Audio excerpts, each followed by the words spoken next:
The best feeling I can get that's joyful is when I'm not too worried about the future. I'm not letting myself get in that space, and I'm not thinking too hard on the past, like consumed in the past, and much more present, and I can just be there. Songwriting is a process of making the unmanifest manifest. It is about discovery more than manufacturing.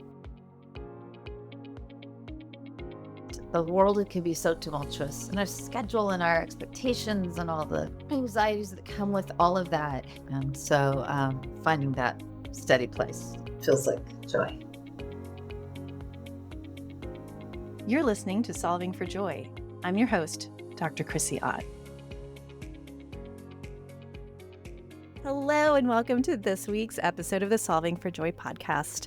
I am so excited to bring you this conversation with my dear friends, Stephanie Schneiderman and Tony Furtado. Welcome, Hey. Stephanie and Tony. Thank you for having us. So glad to be here. Stephanie and Tony may be familiar to you from many things. Each of them have a illustrious music career. Tony is also a very accomplished sculptor. They are artists and incredibly valued community members. They are parents, and they are some of the kindest, warmest people you could ever honestly meet. True story.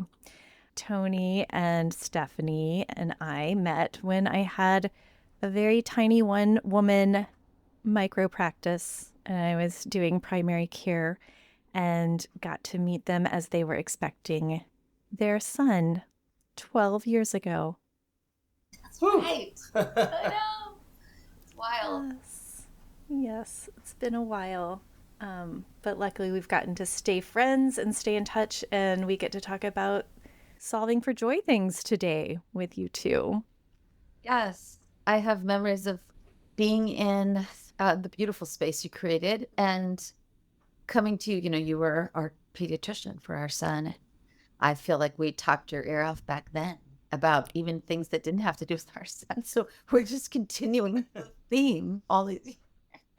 Instant friendship. It felt like that. At least unilaterally, it felt that way for our son. Yes, it was love at first sight all around. Yes. We'll never stop thanking our mutual friend Camille for connecting us. Mm-hmm. Yes. So thankful. Yeah. Yeah, so good. So today's conversation is just kind of improvisational. You guys have stories together and individuals, and you were my first couple, my first dual podcast interview. So I'm excited to hear just, what sparks inside you when you begin to think about the concept of joy and how you approach joy in your lives. Okay, one of the first things that comes up for me is the word contentment and being where I am. So I guess feeling present feels like joy.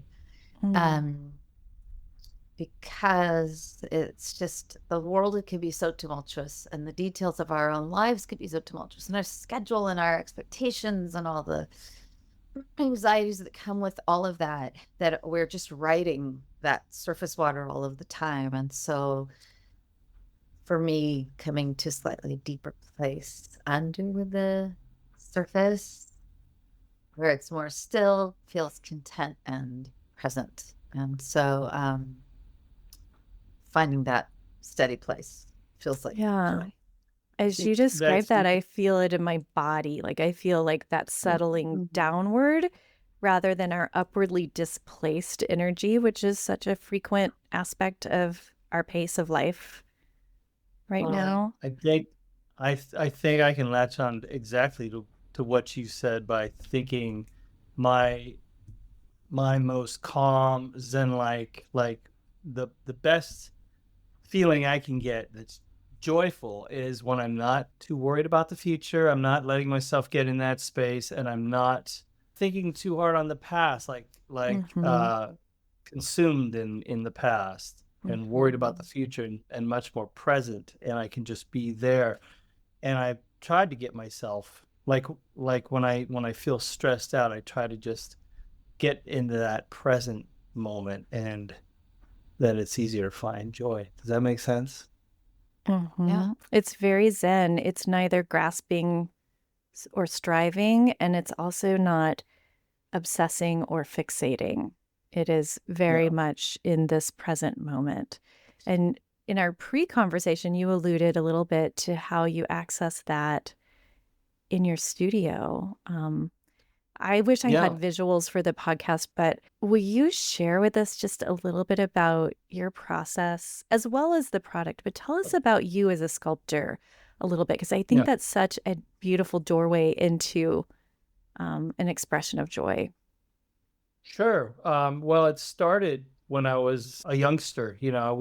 I always found joy in making things with my hands, that would Mm. calm me down. It has always been kind of a Zen thing. Even when I was just making model airplanes, or drawing, or in seventh grade, we were introduced to ceramics. And so I got really into it instantly. I would even take chunks of it home and work on sculptures at home. And then when I got into high school, I got even deeper in it and had made plans to become a sculptor when I grew up. And I went to college as a fine arts major.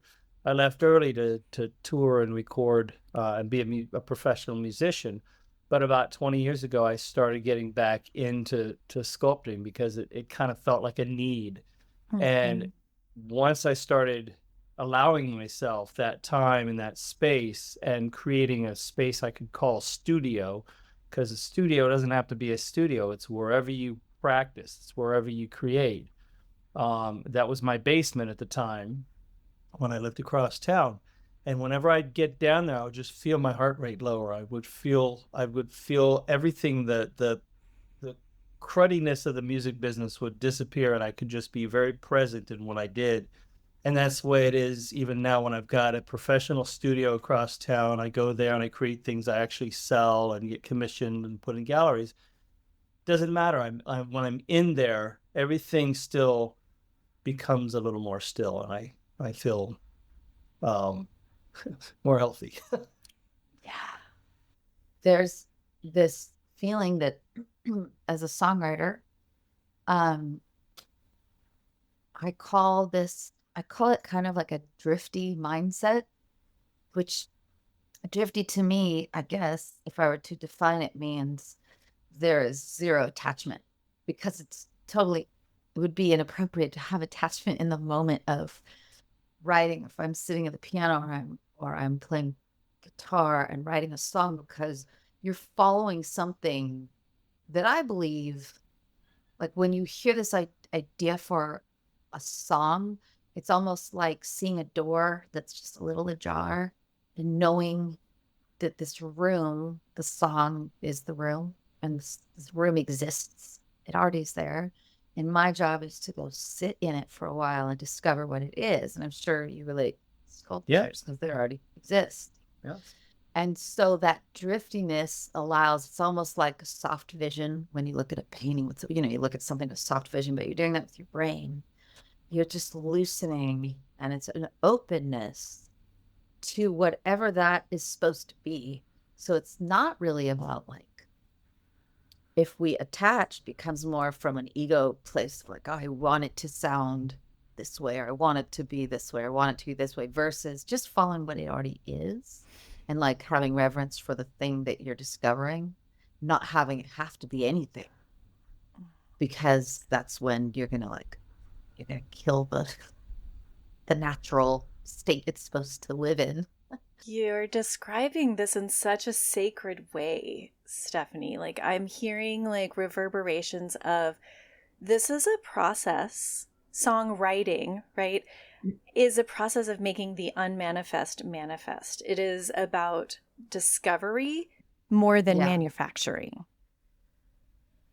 Absolutely. Although that's the tricky thing of the industry and society, is that it's all about manufacturing. So you have to totally block that all the way out of that moment. It has no business. Right. The business has no business Mhm. True. being in Yes. that room with us. I Drifty. really believe you. And I also want to say that even though it's like something coming through you when it's in, when any of us are in our highest vibrational creative state. Wow, we're going woo. I love it.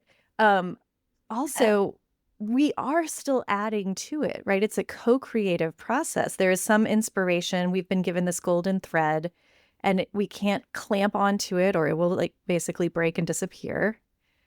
But if we attend to it well, we're also going to be filtering it through our mind, body, spirit, and experiences. We're going to be enriching it with our own essence. So if it comes through you, this song, this sculpture, music, writing, whatever the process, dance, it will have a different essence and sense and sparkle that it came from you than that same inspiration landed in another artist's brain. I totally agree with that. I also think that the creativity over time is like part of it because the snapshot of that moment you were in when you first maybe followed it, and then you let it. Oftentimes, it's not all at once. So once in a while, it could be all at once, but most of the time, it's bits over time, and so then kind of a new person the second time you come in. So you might have a different sensibility and choice making, and you leave it, and you do the same thing. And so then it becomes a snapshot of like the time, the era that you wrote it, or the era that you made it. And then had you done it a decade later, it would have been a different song or different whatever.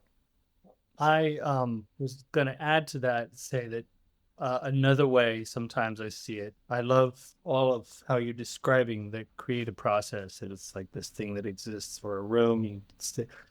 I also see it as an adventure. Sometimes when I'm making a sculpture or writing a song, I set on a path that I know has many forks, many possibilities, and you just kind of follow.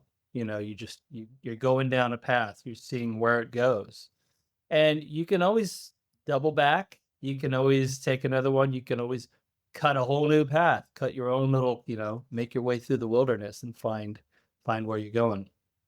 I love that. It's that kind of makes me think of one thing. And I describe this in a project that I'm creating that I know will come later, but it feels so brave every single time to not know if it's going to land where you are like end up feeling proud of, and then doing it anyway though. Anyway. So you stare the void of there's uncertainty whether it's going to be quote good in your opinion or anyone else's for that matter, and you still, the value of doing it is why you do it, and it's so different than the messaging because that we hear in the world. So that's why I feel like it's kind of a brave, bold move as I don't know, creators of something from nothing because you don't know if that time is worthwhile in the sense of if it turns out good or not. You're just doing it anyway. Yeah, that is so powerful. Doing it scared, doing it uncertain, doing it anyway is in large part just being a very faithful partner to creation. Totally. Yeah. Like I'm showing up without a negotiated outcome for myself. I'm showing up because it's my duty to show up as a creator. Yeah. Yeah. It's like, I think of boxers. That's a weird example. But boxers are willing, and comedians. I feel like comedians and boxers have so much in common because they are just willing to feel the humility of taking the hits and being beat up by the process and then learning and then doing it differently next time. And they just like the comedians that we love and know and love, they've been willing to take that hit for decades. And now we, of course, like revere them. Yeah. And I feel like boxers are the same, to be like, you have to be willing to take the hit. And the hit is, you don't know if it's going to be good. Yeah. This is exactly aligned with a little daydream that I was having yesterday, actually. Right now my creative process is coaching and also writing about it. And my creative Yeah. process in some ways is writing these, pithy little emails that hopefully come with some insight and some inspiration and a little bit of entertainment and a little bit of invitation. Yes, I And love them. I'm reading them and they do. I love them. thank you. Thank you. I mean, it feels like a creative act because you don't know how it's going to land in other people's minds, right? And then also as being, in being a creator in business, like part of that is being willing to take the hits too. Like, oh yeah, being a boxer is learning to take hits. Yeah. Yes, you get to deliver them too, but a big part of learning to be a boxer is taking the hits. I'm not a boxer, but it seems like that. I'm not a boxer. We're way out on a limb about stuff I don't know anything about. Right. But it's funny. Oh. Yes, the creative process. It's from books I've read. That Willie Blotton book that's about the boxer. I love that. Yeah. When you were talking about sitting in a room and discovering the song, it sparks in me a reminder to ask you to tell our listeners about this passion project of yours right now called You Yes. Are the Song. So I have a new, I'm developing and creating what I call a songwriting experience. And the title is called You Are the Song. Mhm. And it's an 8-week course that walks participants through lyric writing, melody composition, song arrangement. We go into the recording studio and record their songs. There's a performance for friends and family, like an intimate performance, and then the digital release of their original song on my You Are the Song channels. And so the purpose of this is to reveal yourself to yourself in a song. And the idea that it's completely accessible to non-musicians as well as musicians. For non-musicians, it's really a step-by-step way to approach the medium of songwriting, which I think arguably one of the most revered of all the art forms and the most inclusive. You can just kind of sing along and, in terms of just music as a medium, and walking through the idea that you don't know that you have your own sensibility as a songwriter, and to discover it and then trust it. And the act of those two exact things, discovering that you do have a sensibility as a songwriter and then trusting it, is really powerful, because that can ripple into other parts of your brain, things you never thought you could do that you can do. It's doable, from not being doable to doable. And the way that we discover melody, for those who aren't a musician or a singer or someone that doesn't know how to access melody, is we use our natural rhythm and cadence of speech. And so if you think about it, we're singing all day long. Our phrasing is constantly forming like calls and then responses, both in pitch or intonation and in rhythm. And so we're already doing it all day long. And so if we start the course by accessing what I call a mountain of words through all these prompts and just telling the truth on the page, being really truthful.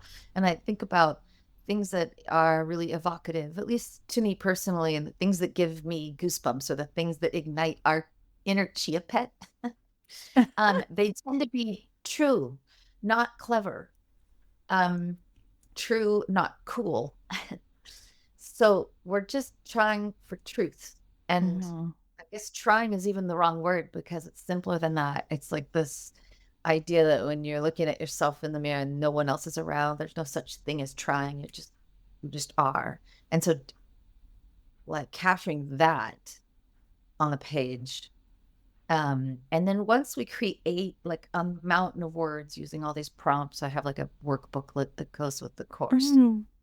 We mine through the mountain of words and we find these little phrases that feel evocative simply because we like the way they roll off the tongue or we think they're true. So the two things. And then we listen to them and we find the melody.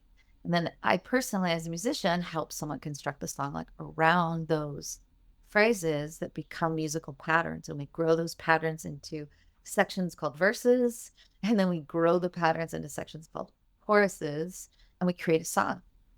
And it's really the person creating the song, even if they don't think they can. I feel like I can like 1,000% guarantee that anybody can walk away with the song that is theirs that they wrote. And we also do a little bit of learning about music terminology and learning about song arrangement, and just so there's some shared language, semantics. It's such an inspiring inspiration that you've had to offer this experience to people because it really does make it accessible. And while I have not been through a You Are the Song, my wife has. So I have an insider's glimpse of how special it can be. Oh my God, her song is so good. I still think about it. I love her song. Yeah. Her song was so good. And she would not identify as a musician, definitely a music lover, a big enthusiast, but does not identify as a musician, and had this really touching experience unfold that was very evocative. And I know that you must have a number of experiences and stories that have created very imprinting memories for you through this. So I've run this course with 4 different groups, and one of the groups was a group at Harmony Academy, a group of teens. And Harmony Academy is a high school, a public high school for kids in recovery from drug addiction. And so I just did it this last fall, and it was an unbelievable experience. I'm blown away.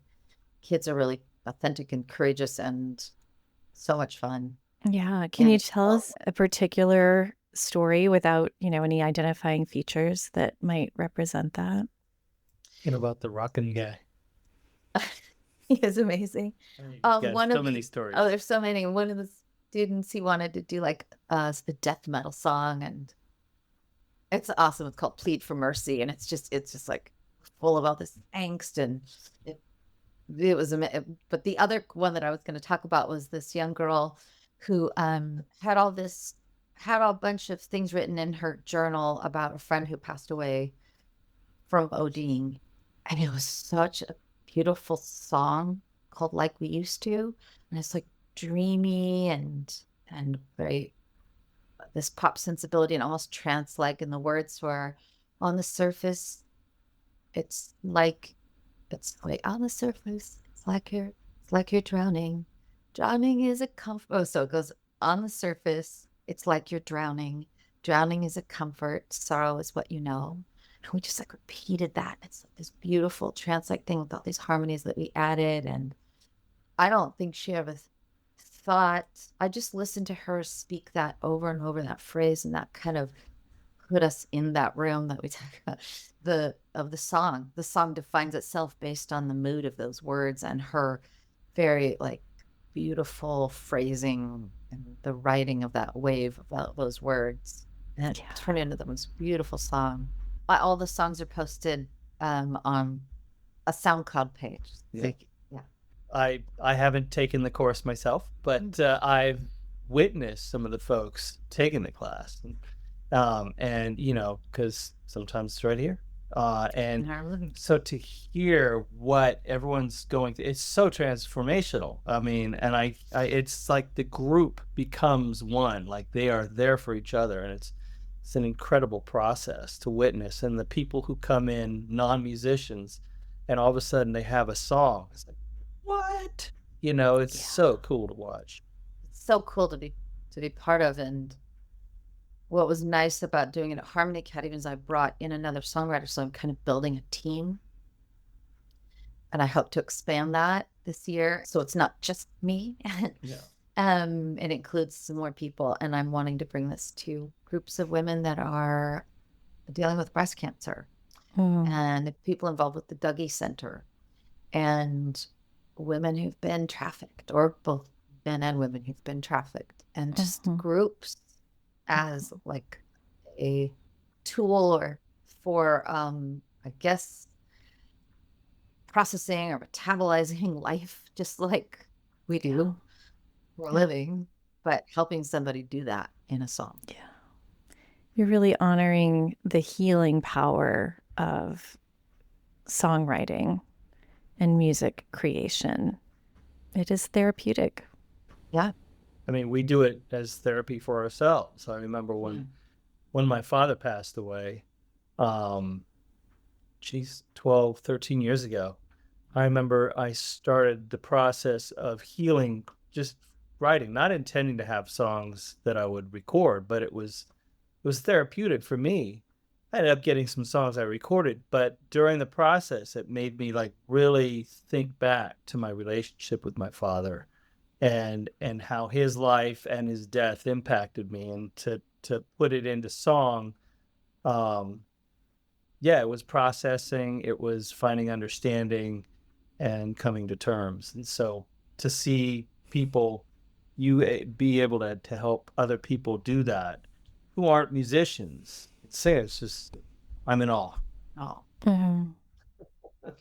this song you wrote about your dad, what's it called? One of the songs. Ashes of a Man. Mm.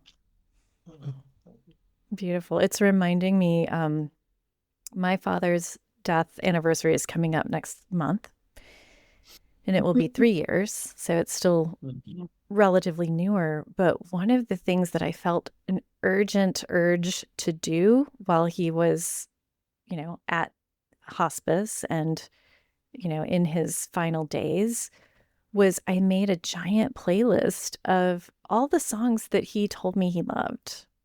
And I had a good sense of his music, of course, just from being his daughter. But I had this urgency, like, I won't be able to recreate this playlist ever again. So I connect with my father's spirit by going on walks with his playlist in my ears. And it just connects me to him. Yeah, maybe it's an idea somebody else will find useful too. If I did that with my father's playlist, it would be Yeah. one song, Tony Orlando and Don tie a yellow ribbon on the old oak tree. It's the only song I ever thought of listening to. No Captain and Tennille, No. Fleetwood Mac, no. The core of my dad's catalog for me is Marty Robbins. Same. Really. Same Nice. era. My dad loves Marty Robbins. Yeah. Chuck Mangione, Marty Robbins, Casey and the Sunshine Band.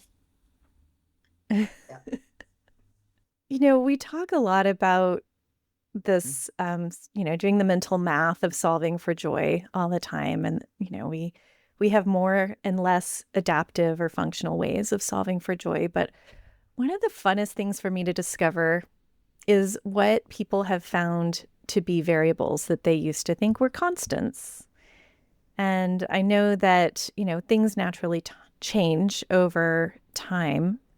But I wonder if you guys have thoughts about what were once like steady variables that you thought would probably not change, that are now variables that you're like, actually, there's a whole new approach and I'm finding more joy with it now.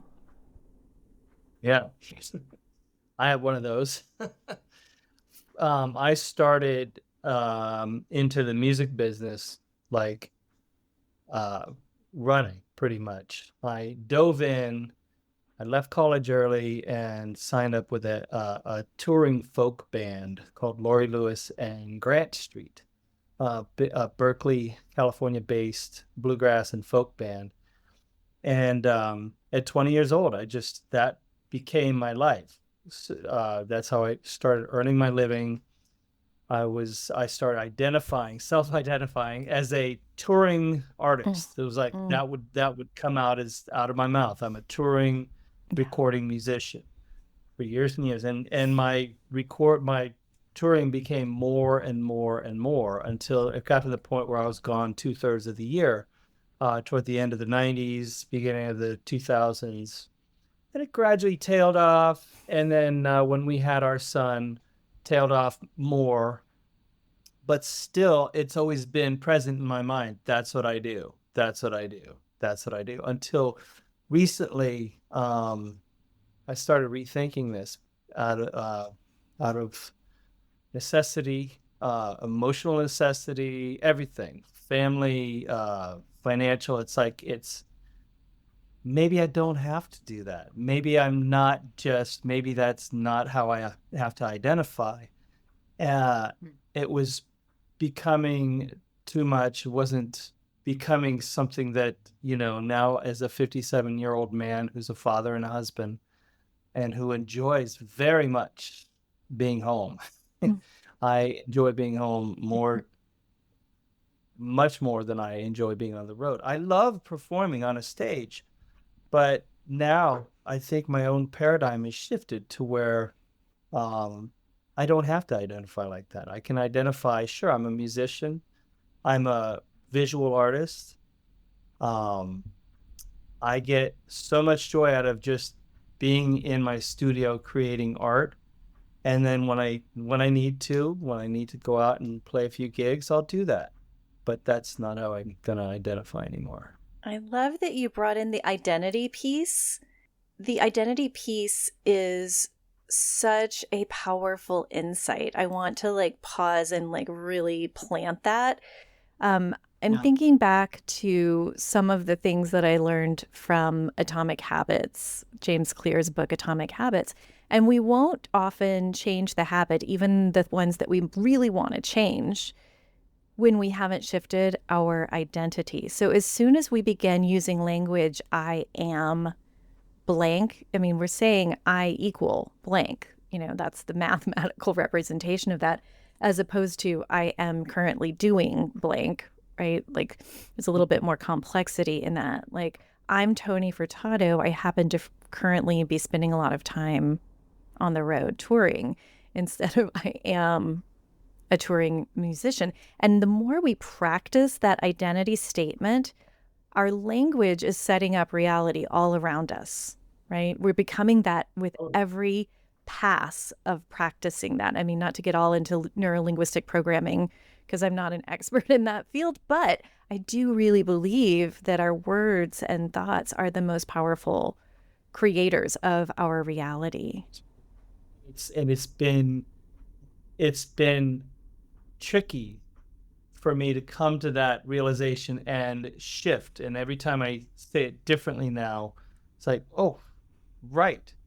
And it's like almost let's remove that. And it's been emotional and it's been tricky, but I'm so much more happy in this new, realization, this new identity. I don't know. Thank you for sharing that, because it also doesn't mean that you have to push away and have total rejection or aversion of that. You are just I'm actually just focusing my energy into this part of my living experience right now, which is the very rich and beautiful opportunity to be a parent and a husband and a visual artist that needs time in the city where his studio is. Yeah. He's just in the recording studio yesterday. Yeah, making a new album. He's making a new album as we speak. So still making music. Yes. One thing I don't know how to rephrase it using the words constant variable versus not, but I think what it brings up for me is what I thought my career as a musician would be or look like versus what it has looked like. And it's the drive is still there to continue to create. Of course, that'll never change. It's kind of how I live, but finding acceptance and redefining what I used to think of as that's a failure. So this, I guess the variable that's surprising is the redefining of things like that, and how And it has to do, like, there's certain eras in your life that match a certain kind of drive. Just the act of touring, it's the wear and tear is pretty intense. Yeah. And it's also really exciting and thrilling and adventurous, but at a certain point it becomes like, at least where I'm at personally, it's less appropriate, I guess, for me personally, to go and tour a bunch. So I have to redefine, like, how that might mean, like more regional shows and just shorter one-offs or two-offs or three-offs and smaller amount of that, and having a redefinition of what success looks like now.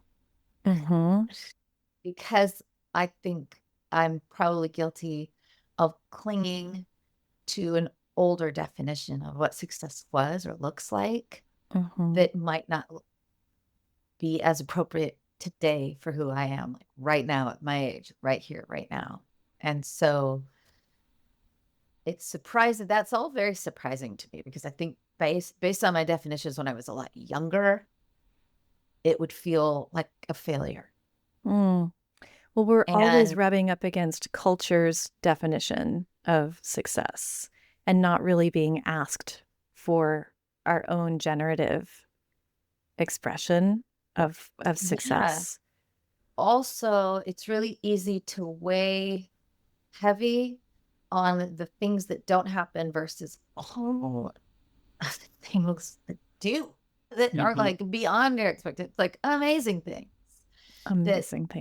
Because just, if for some reason, it's like at the end of a gig, if someone was like, that was great, I loved this, and then someone was like giving any sort of constructive feedback, the constructive feedback feels so much heavier. Why is that? It's so weird. We're just inclined to like go to the critique of it all and the negative. Yes. The negativity bias is so real. Like, our brain's tendency to filter out all of the positive and perseverate about the negative, even if it's really minor, in the face of much positive. And, the theory on that, at least evolutionarily, is that, like, our ancestors that obsessed about the negative or the potentially dangerous, the threat, they tended to survive, because that rustle in the bushes might be a tiger, right? And those who ignored it and thought, oh, it's probably fine, got eaten. They got ate up. They got ate up. Yeah. I'm just trying to survive. I was thinking about the idealistic nature of, like, when you're young. Like, I almost feel like, I don't know if you get this sometimes, but there's almost like this weight around my neck of what looked like success back then, like the things that didn't happen, all the goals I had, all the things I expected to become in the music business, or, these dreams that, it's like, I'm wearing this, like, but I'm doing all this other stuff, but all these things, they didn't happen. That young guy, that 21-year-old idealistic banjo player from my youth, that didn't get all these things done, but I got all this other stuff. But there's all this weight, so it's like I feel like I need to clip this weight and get it out. Yeah, let's clip it right off. Yeah, we do not need that weighing us down. Yeah. No. In a way, just bringing this into the realm of your wording, solving for joy, I think this, speaking about failure and the definition of that and where we're at in life, and how it aligns with that kind of thing, it's so aligned to like who we are at this point in our lives. It's so interesting to me. Yeah. Because I think there is contentment in, even if something does feel like a failure, so just let it be a failure. Yeah. It's okay. Yeah. I have a notion that we are continually constructing and reconstructing our own self-concept, right? That our analytical, evaluative brain is always comparing where we are to some imagined ideal. And therefore, with negativity bias, associating, with the negative feedback more strongly than with the positive feedback, right? Because they both exist and probably not even in equal parts. Like, depending on your perspective, there are just so many great things that happen and are happening and have happened. But it's so easy to fall prey to that negativity bias and wrap it into our ongoing self-concept constructing and feel, not warm and loving toward where we are or who we are or how we're doing. And we know from parenting that the best way to support a human moving forward is to accept them unconditionally and be warm and loving. It doesn't mean we're not teaching them things, right? It just means we're warm and loving. And it's really similar. The unconditional place is similar to that feeling during writing a song or making a sculpture, because I'm so used to, I don't even call it failure, but I'm used to things you write and then you just choose it like they're not right for the song anymore and you let them go. And it doesn't mean an ounce of wasted energy writing it. Are you kidding me? Because that could have been the thing that led you to the thing you did keep. So Yeah, it's so easy in that realm to see all of what might be called failures or successes and all of the things in between those black and white definitions as part of the process and feel like that's just part of the process. I know it's part of the process. I'm so okay with it. Not that it's refinement. Yeah. To actually like apply that to life. It's like a different thing. I love that. That would be like construing every piece of clay that you carve away as like a mistake or failure, right? You're like, I'm actually revealing what wants to come out now, not having failure. I want to communicate how incredibly much talent is on the screen right now. And that when I connect with your music, both of you, or when I just glimpse pictures, Tony, of your whales, your animals in general, they are so full of life and energy and craftsmanship and skill and like expression. They really are just profoundly good. I'm so glad that they are in the world and that you are answering the call to create them. And that goes for the music just as much, for both of you. You are doing the public a service all the time. As well as ourselves. Yes, yes. As well as yourselves. Right back at you. Everything you're creating. Yeah. Because I had the experience of taking one of your 12 by 12s and I got so much from it. It was really mind-opening and it kind of helped me think of things from a more curious standpoint versus judgmental standpoint and to catch, I guess, the patterns of my thoughts. Yeah. And see that there's other ways I can choose for those patterns. Oh, it was really, really powerful. I'm so glad. What kinds of tricky things have obstructed joy for you both in the past? What kinds of things have been things you needed to grow through to find joy again? I think I do a lot of self-imposed like urgency. Yeah, me too. And then I back myself into a wall and I probably do a lot of the things all on my own versus stretching out and getting other people to help. That might be because of a financial motivated reason, but it can all feel like overwhelming to do it all. But a lot of times as a musician, you really are, or as an artist, self-employed musician, you are doing all the things. You are stepping into the role of all things. It's a bit of hustle. It's true. Yeah. Yeah. Yeah, sustaining the hustle and the life of being online and expressing the hustle of like constantly showing for itself. Like, here's what I've got, here's what I've got, here's what I've got, here's what I've got.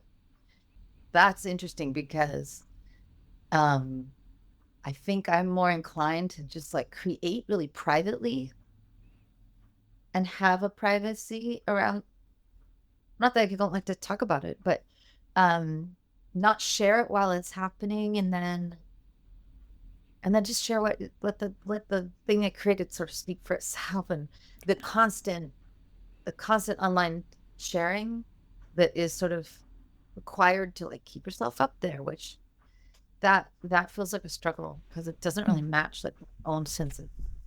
Yeah, I hear you. It's like the paradigm, like as we get older in this business, in any creative business,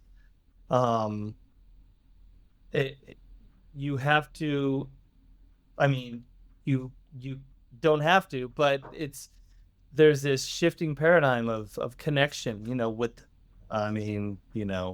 all of the socials and stuff.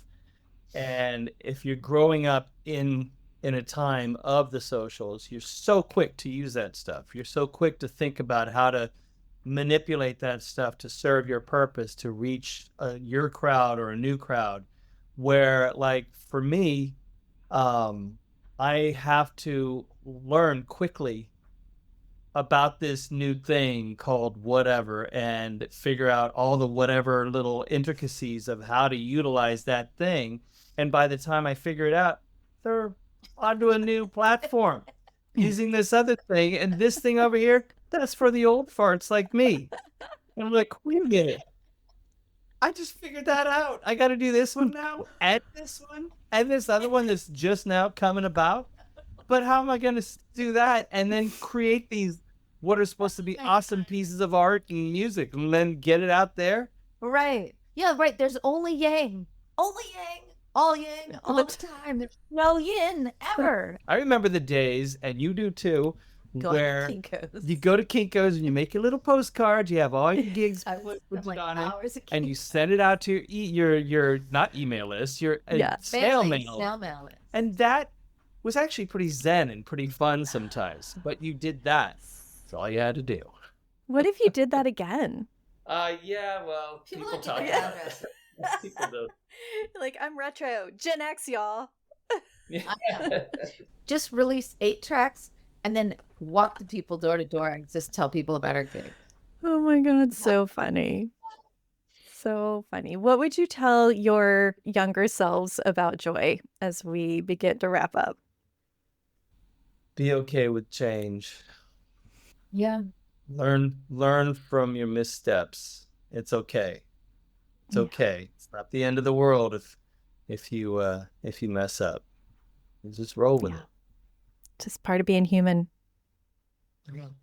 Well, mine is similar, overlaps. I would say just like trust yourself all the way. Yeah. Back to that discover and trust couplet from earlier. I love it. Thank you guys so much for being here with me today and having this beautiful conversation about joy and about the incredible work that you both do as artists. Yeah. Thank you so much. So fun. Yeah. Yes. So good to have you. Thank you guys for listening, and we will see you on the next episode of Solving for Joy. I want to take a quick moment to acknowledge our incredible team. This podcast is produced by the amazing Kelsey Vaughn, post-production and more handled by Alyssa Wilkes, and my steadfast friend and director of operations, Denise Crane. Our theme music is by Dennis Kishcook, cover photography by the talented Shelby Bracken, and a special appreciation to my loyal champion and #1 fan, Suzanne Sanchez. Thanks again for tuning in, everyone. May we continue caring for ourselves, caring for others, and may we continue solving for joy. Take care. We'll see you next time.